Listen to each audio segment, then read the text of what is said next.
Hi, Dad. I'm going to read this poem for you while wearing this necklace that you gave me. And surprise, it's your favorite poet, W.H. Auden, in memory of W.B Yeats. He disappeared in the dead of winter. The brooks were frozen, the airports almost deserted, and snow disfigured the public statues. The mercury sank in the mouth of the dying day. What instruments we have agree, the day of his death was a dark, cold day. Far from his illness, the wolves ran on through the evergreen forests. The peasant river was untempted by the fashionable keys. By morning tongues, the death of the poet was kept from his poems. But for him, it was his last afternoon as himself, an afternoon of nurses and rumors. The provinces of his body revolted. The squares of his mind were empty. Silence invaded the suburbs. The current of his feeling failed. He became his admirers. Now he is scattered among 100 cities and wholly given over to unfamiliar affections, to find his happiness in another kind of wood and be punished under a foreign code of conscience.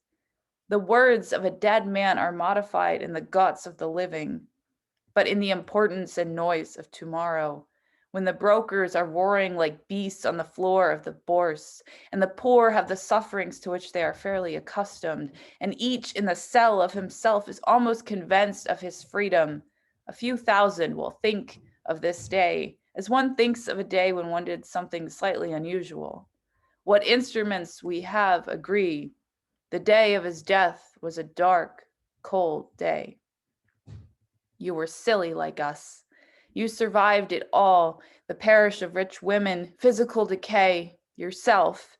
Mad Ireland hurt you into poetry. Now Ireland has her madness and her weather still, for poetry makes nothing happen. It survives in the valley of its making, where executives would never want to tamper, flows on south from ranches of isolation and the busy griefs, raw towns that we believe and die in. It survives, a way of happening, a mouth.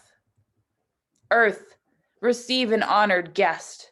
William Yeats is laid to rest. Let the Irish vessel lie emptied of its poetry. In the nightmare of the dark, all the dogs of Europe bark, and the living nations wait, each sequestered in its hate. Intellectual disgrace stares from every human face, and the seas of pity lie locked and frozen in each eye.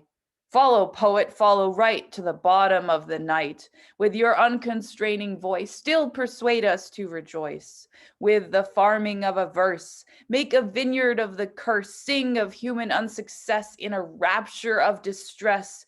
In the deserts of the heart, let the healing fountains start. In the prison of his days, teach the free man how to praise.